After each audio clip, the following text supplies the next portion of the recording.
Dusseldorf Dawn is one of the most magical poker rooms in the world, but its owner Rob Yong once famously called it a shed on an industrial estate in Nottingham. Refreshingly honest, daring, balls bigger than King Kong. Rob Yong is one of the driving forces behind PartyPoker's return to profitability and one of the most formidable non-professional poker players sitting in the highest cash games in the world. In this episode of I Am High Stakes Poker, we talk about Rob Yong's disabled sister and how that was his driving force behind earning his first million, why lying about your age is a good thing, and also his 10 golden rules for life that have led to him taking a seat in poker's top table. How's life, Rob? Good. I'm just about to go and play. 2 o'clock start, Mr. Rebel tells me, don't be late. The man who's in charge of all the action? Yeah, Andrew's been doing some real great stuff recently, arranging these games around the world. We had like 2 weeks on a boat at the PCA. We played 9 days non-stop, and we were at Bahama, and he's kind of taking his cash game on the road, which is really cool for us all because we'll get to play and see each other more often. You're becoming a professional poker player, Rob. Unprofessional poker player. I had dinner with Talal Shakurchi in London the other day, and I was saying how there used to be a time when there was, you know, the professional poker players, and they would all leech around so-called whales, and I'm sure they still exist in the games, but there's a different character now, like you and Talal and Carrie, you know. I said to Talal, who are some of the best players who are non-professionals, and you was the first person he named. So it has changed and evolved. How has that happened? I think it's just playing with the best players. I mean, generally I'll play anybody. I'll play at a table of pros, with elite pros, or I'll play at a table of businessmen. I just like playing, and I think naturally by playing against good players, you're gonna get better. I played with Talal. I played with him a couple of times. Played with Paul Newey quite a few times, and the thing about businessmen is they don't stay bad players for long. Right. There's a reason why they're successful businessmen. So they're going to pick up things, they're going to learn, and they're going to improve the game. But ultimately, the elite pros are always going to be. I mean, before we get to you being a semi-pro, pro, whatever you want to call yourself, let's go back a little bit. When you was a kid and you were thinking about growing up, what is it that you wanted to be? I want to be a marine biologist. A marine biologist? Yeah. Why? I was interested in sharks and things like that at school and nature, but that never materialised. So I went to university for a week. I quit after the first week, freshers week, and I was out in the big world on my own. So I decided that wasn't going to be my avenue. And to be fair, the first thing my dad did when I was 18 was take me down the bookies. So it was kind of in my blood. I'm half Chinese, so it's in my blood to be a gambler. It's interesting how you say you grew up as being interested in sharks and fish, and now you're in the poker industry. I like that one. Yeah, I mean the poker industry. It's an interesting representation of life. How the fittest survive, and the amount of hard work and dedication that some of these elite pros put in. You know, the rest of us go home and go to sleep. These guys are going through the hands, analysing what they've done wrong. They deserve everything they get, in my opinion. I interviewed the Greenwoods last time we was in Jeju, in that seat, Luke and Sam, and I was asking them, I said, everybody who's successful, you know, they have to go through some real hard times and some challenging times and some turmoil in order to be successful. And both of them, one after another, were like, nah, life was pretty easy for us. I think some of these guys are really bright, though, aren't they, naturally? Yeah, I'm going to say that they're outliers, right? So what were some of the major challenges for you growing up and what did you learn from those, Rob? Major challenges for me growing up, I mean, my mum was she was a hairdresser, and my dad was an engineer, so I didn't really come from like an educated family, and they wanted me to go to university. It was like a big thing, they wanted me to go to university. And I went for a week and then jacked it in. Kind of wanted to prove to them that I didn't need to have like a good education to kind of do okay. So that kind of motivated me a little bit. And but generally, just the challenges that are being organised, focusing, understanding your objectives, understanding the basics in all things in life. I kind of have 10 golden rules that I live by, and sometimes I vary from those, and things always go wrong. So I remember when I was 30, when I had like 4 or 5 years off, where I didn't do any work at all.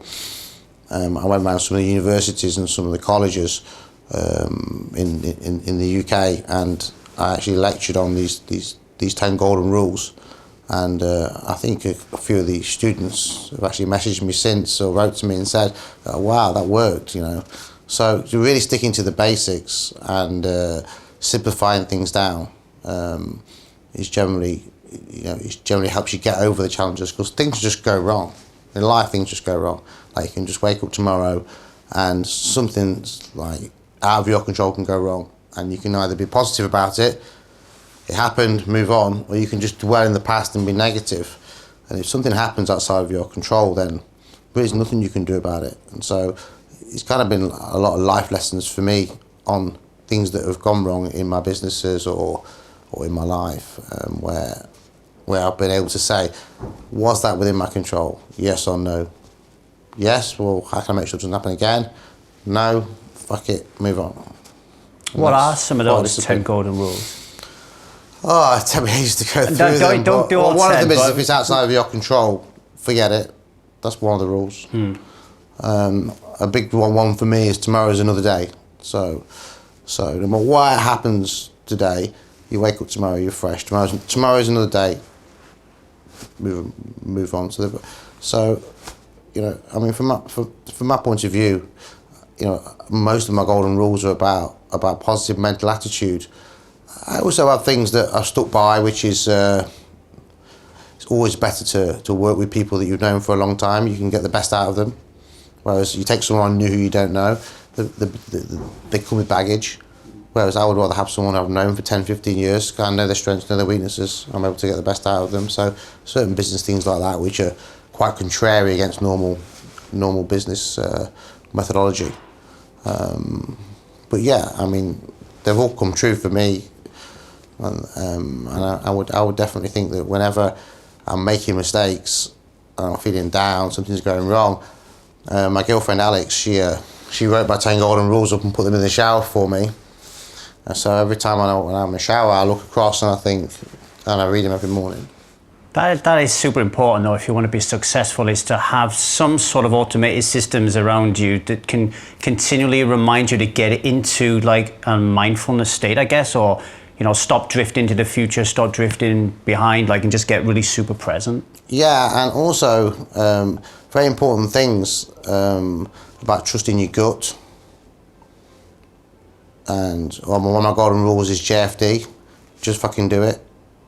Don't mess about. You know, don't just make a decision, and that's something that that's done me in good way. But I think, like, just generally, everyone's going to have 10 lessons that they've learned throughout their lives. Writing those 10 most important lessons down and making sure you stick by those, and obviously you can take one out, put one in. That's really held me in good stead. I mean, sometimes, like, you know, when things have been really, like, going wrong, like, you know, just reading that in the showers made me think, it's not that bad, you know? Because we all make mistakes, you know, in life and in business and in poker. And a lot of the mistakes can be avoided if you're learning all the time. And just reminding yourself and keep yourself on the straight and narrow, I think is really important. It's so easy to lose in the cash game and play badly the next game because of what happened in the previous game. But it's actually irrelevant, isn't it? Cash game is just life. They go on forever. Your end result is your result when you're in your coffin. It's not one night. Yeah, I felt stupid asking you coming in here, like, how did you do last night? Because I knew as soon as I said it was irrelevant. It's completely irrelevant. Yeah. I mean, one thing that I never do in poker and in life is I never chase. And I think, although I'm not as strong as I don't study as much as the elite poker players, if I'm losing, I don't know, £100 at 1 minute to 12 and the game's finishing, I don't play the hand any different to whether I'm winning £100. So I think that's something that's pretty strong. When you decided you were going to leave university and there was a little bit in your mind about wanting to prove your parents wrong or to show your parents that you could be a success, when did that become a reality? When was you able to you know, look them in the eye and they were like, well done, Rob? To be honest, my parents have never said well done to me. I have a disabled sister. She's 4 years younger than me, and we've kind of all looked after her all our lives. She lives next door to me, so I think a lot of our lives, my family's and my parents' lives, have been preoccupied with all the real life issues. So I don't think not once have my parents ever said well done to me, or I don't have that sort of relationship with them. We're always just trying to do my best by my sister. I mean, lots of good things have happened. Again, my sister's an example. She can't walk and she can't talk, but she has her own charity for disabled children. And out of that, we've managed to raise millions and donate those to help buy wheelchairs and to help all sorts of people like my sister. So something good can come out of something bad.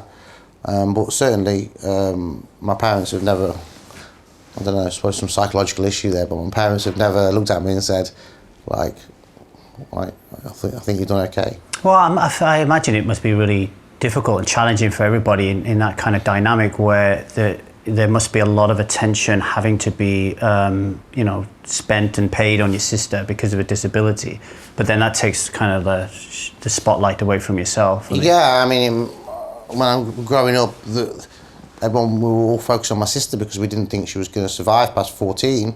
So our own personal situations didn't really matter to us that much, but that gave me pretty much a free rein to do whatever I wanted.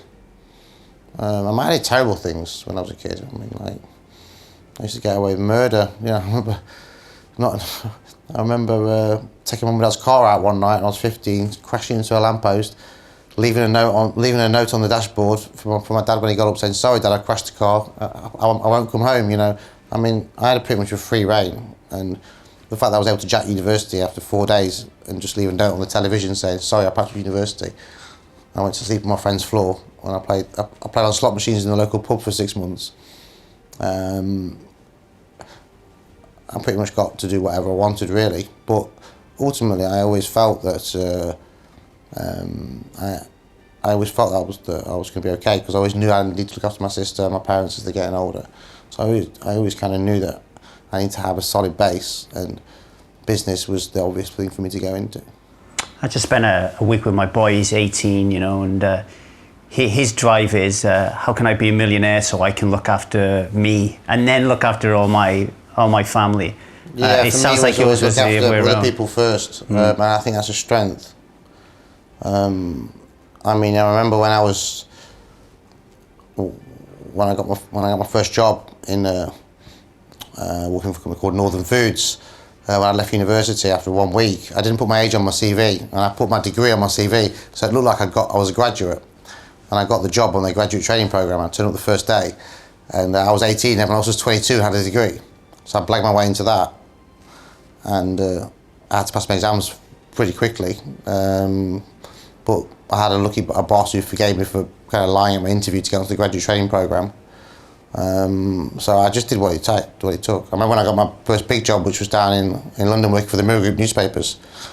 I was only 21 at the time, and I didn't put my age on my CV there. Got the interview. I went all the way up to the top of Canary Wharf with the finance director, John Hempel, and he said to me, "Listen, son, I like you, but you're too young for this job." I was paying 100k a year. It was a big job in those days. Yeah. I was only 21. But I said, "I'll tell you what, I'll do the job for half the money." He said, "Done." And that's how I got my second big job. Just did it for half the money. What was you doing then for Mirror Group? I was financial controller for circulation. Had like 19 staff or something at 21 years old. So it was a big job. It was a job meant for a 30-year-old. But again, I just blagged my way into the interview room and then did a deal to get the job. So throughout all my life, I've always just done what it takes just to get in front of somebody, but then always made sure I worked 24/7 to fulfill their faith in me. It reminds me of the time when I did something similar, and I needed to get a job in South Wales because my wife was pregnant and I lived in Bristol. And then there was only one job I could apply for. It was way out of my pay grade, and I got it. And then everyone was really cheerful, and I was like, what the fuck am I going to do now? I don't even know how to do this job. It's like, I'll figure out how to do it after I've done it. It's like, just fucking do it, that golden rule you said, right? Yeah, I mean, I wanted that job at the Mirror Group, and I would have done whatever it took to get it, and I took half the salary to do it, and it got me into a position where I was working with some of the best, highest caliber people in London, and I learned a lot of them. And then after that, I would have stayed in that job, but my sister got ill, so I had to take 6 months off to go and look after my sister. I was supposed to return to the Mirror Group after that, but then I decided that my sister wasn't going to make it. I wanted to be close to her, so I decided to work for myself. That's how I started in business. I mean, listen, sometimes you have to blag your way when you're young, you know, to get somewhere. If some young kid came up to me now and said, I can do this job better than anybody else, I'll work for half the money, I think I wouldn't mind giving him a shot. I mean, why not? You know, what have I got to lose? I said to you earlier on when we were talking about something else that I love this nostalgia about you, and I can imagine you doing that almost definitely, you know. Yeah, people say that I'm an idealist, not a realist. But I would say if you haven't, it's ideology that creates history, not realism. And so where did the money come from? So when you're sitting down in a game where millions of dollars are passing you, I know you could probably talk for hours and hours on it, but just, you know, crouch it down a little bit. How'd you go from going to a Mirror Group, 100 grand a year, to starting your own business and then making some real I made my money? first million when I was like 22, 23. How did you do that? I made it in recruitment. And the first thing I did was when I made some money was go and buy myself a car and do the things you do when you're younger. So I so wanted to make my first £1 million. In those days, it was like a big deal to have. It's almost like the Only Fools and Horses Del Boy thing, isn't it? Well, I used to have this folder, a red folder that I wrote down everything I wanted to do in life, and it was called Freedom to Do What the Fuck I Want. Well, it was the initials, so anyone else to find it, 'cause it's a bit embarrassing. So it was F, Freedom, FTW, whatever, and in that, you know, I said that I had to try and make £1 million by the time I was 21. I missed it. I made it when I was 22. But literally, when I first started my own business up, this was my day. I used to live in a pub, the Bull's Head in Birmingham, living upstairs. The landlady would wake me up at 6 o'clock in the morning. I'd go downstairs, have breakfast. I'd go to the gym, be at my desk for 7 o'clock in my little office as big as we've got here. I'd work till 8 o'clock. Then I'd go and take clients out. Then I'd get back at 2 o'clock in the morning, get back up at 6. And then at weekends, I would work on all the software and the tech for my company.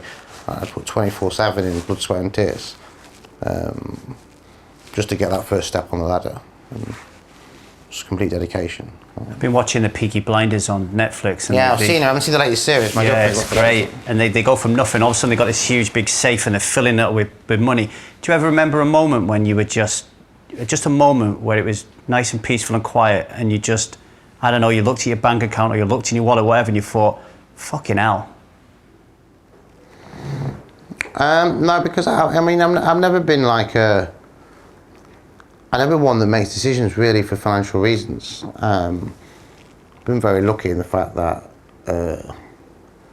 that not being materialistic. So you kind of sit down with businessmen and want to talk about like how well things are going and what car they got and that sort of stuff. It kind of makes me puke.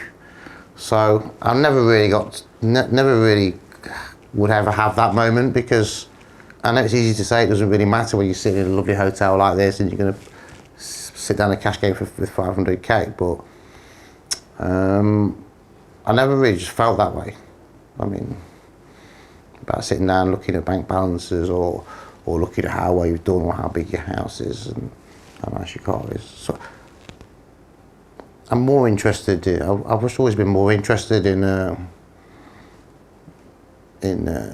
achieving things than the financial elements. And I'm one of those people that, it's like sometimes when I'm playing poker and everyone's saying how well they're doing, and they say, how are you doing? But I say, I'm doing shit. And like, everyone's like, you know, you're not supposed to say that. I think as a businessman, you're supposed to always say that things are going great. Yeah. But you know, I mean, I don't want to pretend that's like things can go badly, and then the end result might be great, but to get an end result great, you probably have to go through a lot of battles. So no, I never had that moment. And, the one thing that I really like about you is, you know, we exist in a society where most people wear masks for a variety of different reasons, and you never seem to have one on. There's no filter, and that's not a bad thing. Like you just, you're a very grounded individual who feels really confident to just say and behave as you want to. Where does that confidence come from? I think always doing the right thing. It's like people laugh at when I say this. And so far, it's not gone wrong. But my system is always do the right thing and it comes good. That is my philosophy. So when you're comfortable and you're doing the right thing, you can be very comfortable in yourself. So far, it's not gone wrong. I'm 47 now. But just keep on doing the right thing, the right thing, the right thing. Don't fuck people. Treat your staff well. Look after people around you, and it comes good for you. It's always come good for me in the end. I mean, I've had some book property out in Spain, and the prize has been cancelled, and this has happened, and that's happened, and blah, blah, blah. All these things have gone wrong, and I just kept steady, did the right thing. Something you'll know about was when we opened Dusk Till Dawn. Dusk Till Dawn, there was 3 casinos trying to stop us opening. They didn't want a big poker club in the UK. It was Genting, LCI, and Grosvenor. They all clubbed their lawyers' fees together and tried to stop us opening. And after 18 months, I had 50 people on the payroll for 18 months, sitting at home doing nothing. Right. I refused to lay those people off because I thought I was doing the right thing. And I got the license. You've got a formula that works and you're sticking to that formula. Yeah, and then that's followed you into what you're doing with PartyPoker as well. Yeah, definitely working with PartyPoker. I mean, I kind of was in the business wilderness really until I started working with PartyPoker again. That kind of brought me back to looking at like analytical things and kind of putting a different approach to things. But yeah, I mean, it's worked for me. Just keep doing the right thing and it comes good. People say, well, what's the...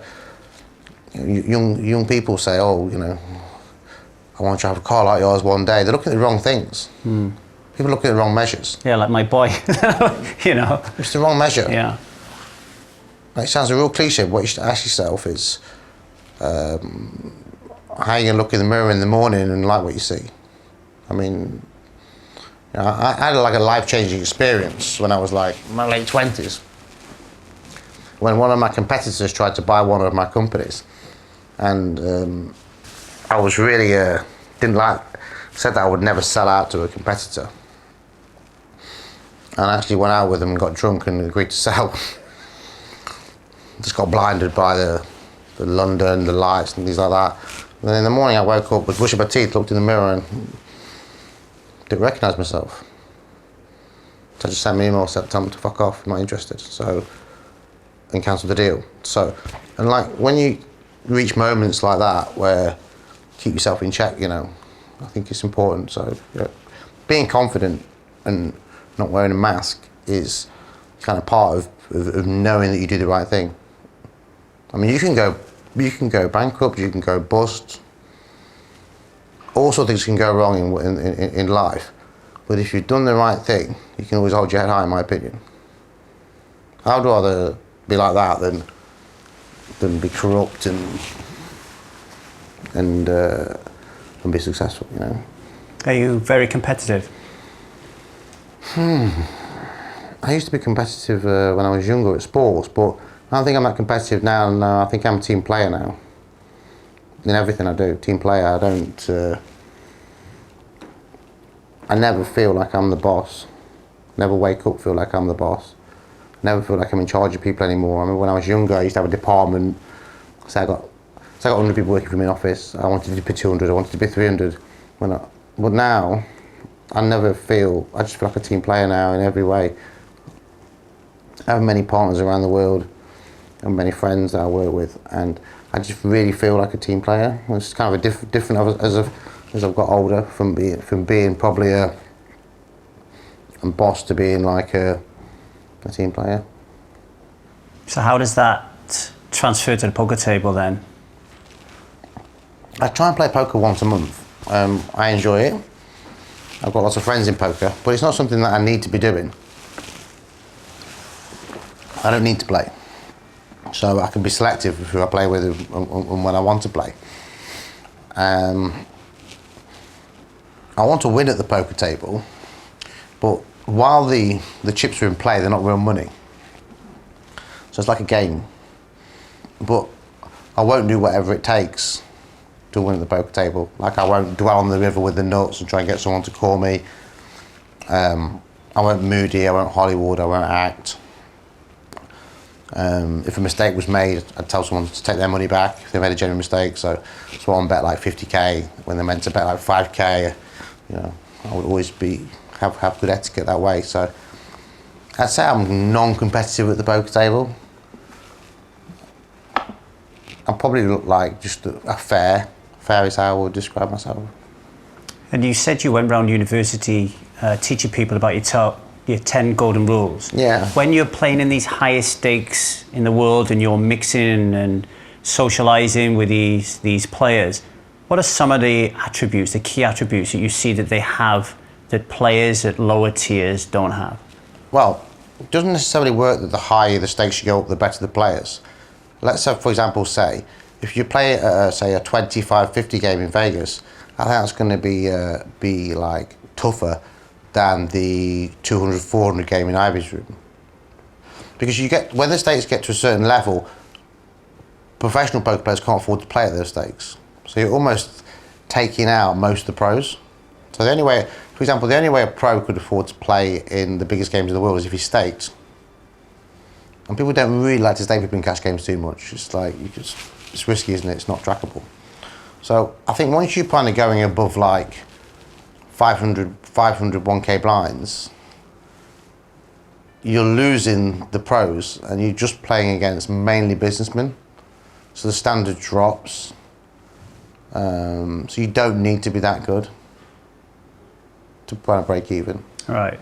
So it's kind of a weird curve. You up the stakes harder and harder and harder, and then the next level of stakes, which is probably like 5 or 6 games in the world, the pros aren't really in those games. As you get higher though as well, like is there more skills needed than just technical ability? So if you go, for example, that time when you're in the mirror group and the guy's just about to kick you out the door and you have to think on your feet dead quick and go, right, I'll take that job for half of it.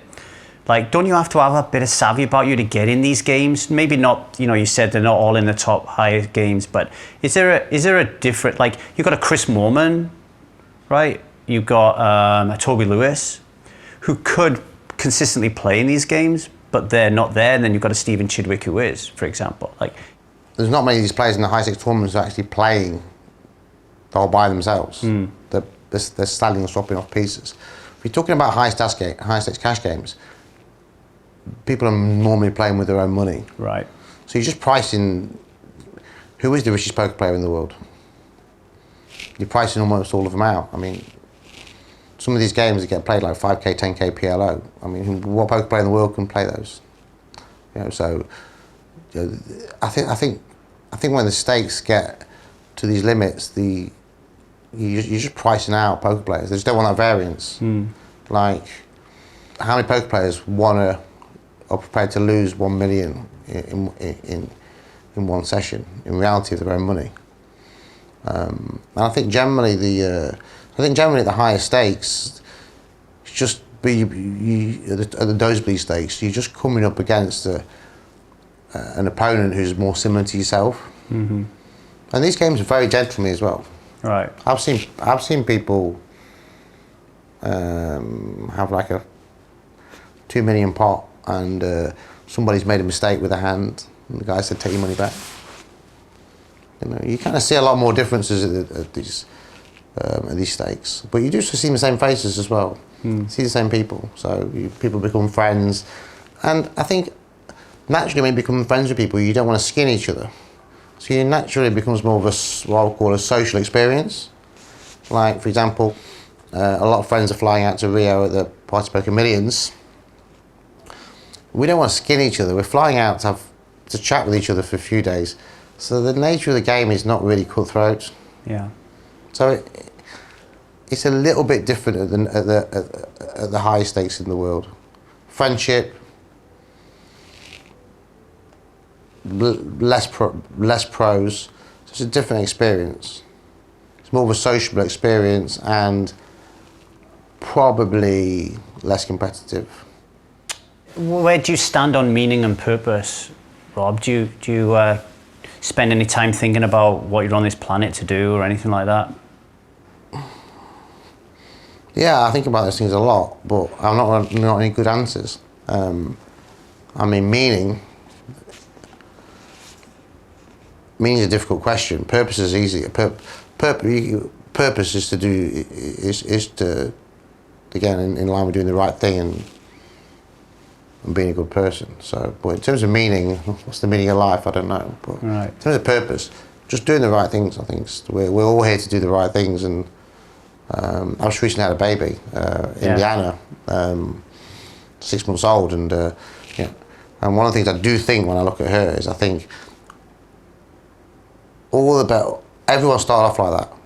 All the bad people in the world that they all started off as a cute little baby like that. But you're not telling me that a lot of the bad things in the world couldn't be avoided. So that's quite an interesting kind of meaning, purpose thing that I do. That I do think. I mean, like Saddam Hussein, he started off as a cute baby, didn't he? Mm-hmm. Yeah. But yeah, you do meet people who are just poison, don't you? In life, in poker, you meet people that are poison, and you just think, have you turned out so bitter, so nasty, so selfish? We all did start off as that little baby. So, but poker is very much similar to life. It's when you sit at the poker table. There's that song, isn't there? It's you can hold them or fold them, can't you? Mm-hmm. Yeah. That's every time in life. Generally, you're making decisions to fold or call, aren't you? You know, when you say to me, Rob, we do an interview, I can say no and fold, or I can say call, okay, I will. So all the decisions we make in life are very, very similar to poker, and that's what makes poker so interesting as a way of. I definitely think that since I've been playing poker, it's improved my thought process. You know, I don't know if poker's improved, but it's definitely gone that way. And just finally, what about the future? Are you somebody who spends any time thinking like back in the day when you had your, I can't remember what you said it now, but things you need to get fucking freedom or something, you know? Freedom, freedom to do what the fuck I want. Freedom to do the fuck you want. So you had that, and Earn a Million was there, and then you tick that. Is there a part 2 to this that you need to do before you peg it? No, I think I'm on the downward curve now. I think this last project that I'm doing with PartyPoker, I've got 3 years left of my agreement with their owner, GVC, on that. I want to complete that to the best of my abilities and make a lot of people happy. I'm proud of what they achieved with PartyPoker. And I think after that, I think the general plan that me and Nancy have discussed is that she's going to go back to work. She's not working now because she's got the baby, and I'm going to take Indy to school, and you're gonna be an house dad. Just be a house dad, yeah. So I think that's what we've agreed. I'm kind of cool with that. So yeah, I definitely feel like I'm on the downward trajectory. Rather than people are aspiring to do things in the future. I really like this last business project that I've ever done with PartyPoker to be something that I'd be proud of. I think that would make me very happy. But I think after that, I need to sign off and say I've done my best. I have this vision of you sitting by her cot, getting your old book out about how the fuck to have freedom, and going, right, let me tell you about these 10 golden rules. Indie, I'm not going to try. No, I wanted to grow up independent and not be influenced by me. I'd love it to be a charity worker or a teacher, something like that. But I'm not going to push in that direction. But no, I think I've lived my life the way I want to live it, and I've arrived at my choices and things that I've done because of avenues that I took. I don't think someone else would necessarily take the same options and things that I've done. Plus, I had like a unique situation, having a severely disabled sister from a young age that I needed to look after. And that was the reason why I wrote First Job, Make a Million, was so that my sister would always be looked after. You know? Wasn't anything to do with me financially at all. It was just I wanted to. I knew it was going to be expensive to take care of my sister, have care in the home, and she has 24-hour care now. She has her own house and everything. I couldn't have done those things if I was. The sad state of the world is I couldn't have done those things if I hadn't made any money. Yeah. So to be able to provide for those things for my sister was the reason why I wrote down make 1 million ASAP. Never really for anything else. Thanks for joining us, Rob. Really appreciate it. Okay, cool interview. Thank you. Thank you. My name is Rob Yong and I am High Stakes Poker.